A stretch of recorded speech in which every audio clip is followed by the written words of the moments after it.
So the Lakers, they put up a Saturday night special against the Grizzlies that got us one of the photos of the season here. LeBron James, Luka Doncic. This is the play right here, Ramona. I mean, get ready for all of this. The photo, the moment, does it remind you of anything, Danny? Yeah, that's a cold picture, but not as cold as the other one. Well, which one are you talking about? Of course, Dwayne Wade, LeBron James. The airplane, right? Dwayne Wade leaves the pass for LeBron. It created one of the most iconic photos. Yeah, 15 years ago. Side by side, LeBron James still able to throw it down, and then the cold stare there from Luka Doncic. So crazy. He's still doing it 15 years later. They weren't looking for the photo, though. They were looking for the win. Here, LeBron James with the dunk. First round matchup, 4-5 in the West, probably. And then about a minute later here, Doncic hits a little mid-range, gets that one to go. But it was really the work of their big three in this one. A few minutes later, Austin Reeves with the floater in the lane. The Lakers, they go on to win this one, 134-127. And shout out to Abigail Keenan Field here, who took this photo, because the socials, they came alive with just compilations of LeBron and Luka's dunk against the Grizzlies. Is that certain LeBron and Dwayne Wade moment back from 2010. An excellent photo here by Abigail, and I love to see the way that everybody reacts. Bravo. Let's break down these two plays with a little pick-em. I know that you said, Danny, that the earlier one was better, but let's just take a little bit of a deeper look. Legs, let's just narrow it down to the pass. Which pass was better? Was it Wade's or was it Doncic's? Yeah, I agree with Danny. The photo was better, but I think Luka's pass, I don't know. I like this one a little bit better. Look, Dwayne Wade, nice little drop-off. Not too much to that. The Luka with the flip back and knowing that the entire time he was going down the court, he knew exactly where LeBron was for about 50 feet there before he dropped that ball off to him. So I'm a little bit preferable to the Luka pass. All right, if it was a Luka pass, which LeBron dunk was better, Danny? I mean, I think it's pretty obvious. 15 years ago, he was jumping a little bit higher. So I'm going to go with LeBron from 2010. Obviously, Luka's pass was probably a little better. The photo, both of them, really good photos. All right. LeBron, with his face at the rim, still 40, doing some good stuff at 40. But it's a little different airtime on this one. All right, so then, Ramona, you get the style question. Which one had more pizzazz for the poster? Heat 2010 or the Lakers 2025? I gotta go with Dwayne Wade and the airplane arms. Come on now. Like, to have the presence of mind to sail off with that airplane pose. But I just have so much respect for these photographers, man. Like, I cannot. My photos, everything's like in between. So to be able to capture that moment is awesome. The Lakers, though, they're not just looking for photo ops. They are looking for wins right now and to stay out of the play-in. So tonight, the Lakers, they host the Rockets. Tim Legler, this is going to be really interesting. Can they protect the glass? That is what I am watching. What have you seen specifically from the Lakers offense as of late here, Legs? Well, I just think the chemistry, once again, between Luka and LeBron, I think that's really what this is all about. The playmaking of Luka Doncic, the way they've handed over the offense to him, I think is what's special.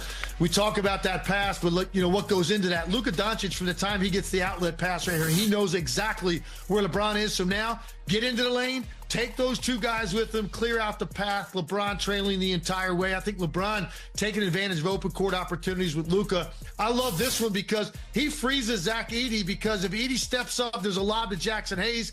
Luka stops, lets that defender recover. He knows he's trying to get back into the play, lets a little flyby happen and shoots the mid-range jumper. So I just think they're so dynamic in their ability to take over games and dominate one-on-one matchups as a scorer, but also what they can do to create if they get multiple guys and draw that traffic. It's special, and I think that the best is yet to come for these two the rest of this season. The Lakers, they have 8 games left, Legs, 4 against teams that they look up at here in the Western standings, and they're still very much in that fight, Danny, to be able to stay out of the play-in. They're getting the Rockets on the second night of a back-to-back. How can they take advantage? Well, I think they need to trend in the same, like, they have to win games, obviously. They don't want, the Clippers are playing really well, Minnesota's playing well, all the teams behind them, they don't want them to catch them. So, for me, it's more defensively. Offensively, they've been great, explosive, Austin Reeves, LeBron, and Luka, but defensively, they better figure it out to find a way to get back to the way they were playing before LeBron got hurt in order to be ready for the playoffs, because right now, they weren't doing that the last 10 games or so. Well, I think do we count this as the second night of a back-to-back when they beat the Suns as bad as they did last night? Well, they were out on the floor racking up minutes, Ramona. We will see. How about that? That game is coming up tonight. NFL Live is coming up next. We will see you tomorrow. Thanks for spending some of your afternoon. Knocks down a little mid-range jumper. Doing what he does. Suns trail 32-24 at the end of the first quarter. And then here, Alperen Şengün drives to the rim. Oh, bully ball. Little guy. Get out my way, little guy. The bank shot to fall, Ramona. The defense here from the Phoenix Suns, it was lacking, and that's putting it kindly. Has been all year. Let's take one more look at this. Great pass by Fred. Baby Jokic getting that one to go here. Wild play by the Rockets. And then here, Kevin Durant, Dillon Brooks. They get a little tangled up. Durant doesn't like the play, shoves Brooks here. Brooks begins to chat a little bit. The referee gives him a technical and then another one, resulting in an ejection here from the game. This is Brooks' 7th career ejection. Despite this, the Rockets are rolling 78-49 at the half. So to the third we go. This is the unfortunate play here. Durant drives in the paint, falls to the ground, holding his left ankle, and then just unable to get up immediately right after. He stepped on Jabari Smith Jr.'s foot, it looks like, which is what caused the ankle to turn. He exits, clearly limping, doesn't return. And then Jalen Green was sensational here for the Houston Rockets. Gets the 3 to go there. The Rockets rolling up You big. see the score? A minute later. Game is... I mean, it was ugly before KD went down. So. Yep. Easy dunk, drives to the rim. Green had a game-high 33 points. The Rockets go on to win 148-109. But, of course, Kevin Durant is the story of this game. Our senior insider, Shams Charania, joining us now. Shams, Coach Mike Budenholzer, he said that Kevin Durant is not traveling with the team to start their upcoming 3-game road trip. What more can you tell us about the amount of time that KD could be missing here? Malika, sources tell me Kevin Durant is expected to be out at least through this next week, so he's going to miss this upcoming 3-game road trip. It's just going to be about how his ankle responds to day-to-day treatment.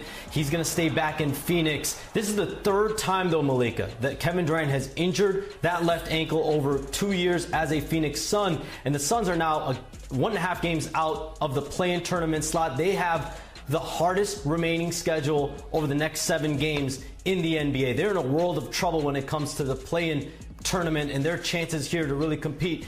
We know Kevin Durant loves to play basketball, loves to play, but this was a nasty-looking sprain. He's dealt with ankle injuries this year. I'm told he's also had shoulder issues, a thumb as well. We'll see if he'll be able to make it back before April 13th in Sacramento. He is fighting through so much, it sounds like here, Shams. The Suns are 2-11 when Kevin Durant does not suit up for them this year. Shams, thank you so very much for stopping by NBA Today. Phoenix, they're now 2 back of the Mavs and the Kings in the loss column for that final 2 play-in spots before embarking on this 3-game road trip that Shams mentioned. And you can see it here, Milwaukee, Boston, and New York. And if you're thinking, whew, I mean, this looks harder than passing an AP exam, you're right.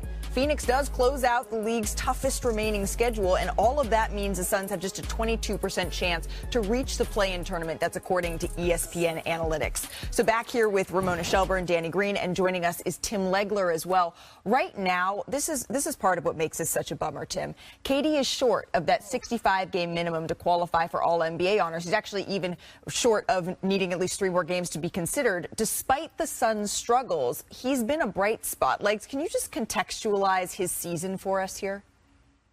Not just his season, Malika. I think you need to look at this guy's career. And I think sometimes, when guys are this great for this long, you become a little bit desensitized to how good it is every night. To put it in perspective, he's accomplishing this year, he's tacking on to that 12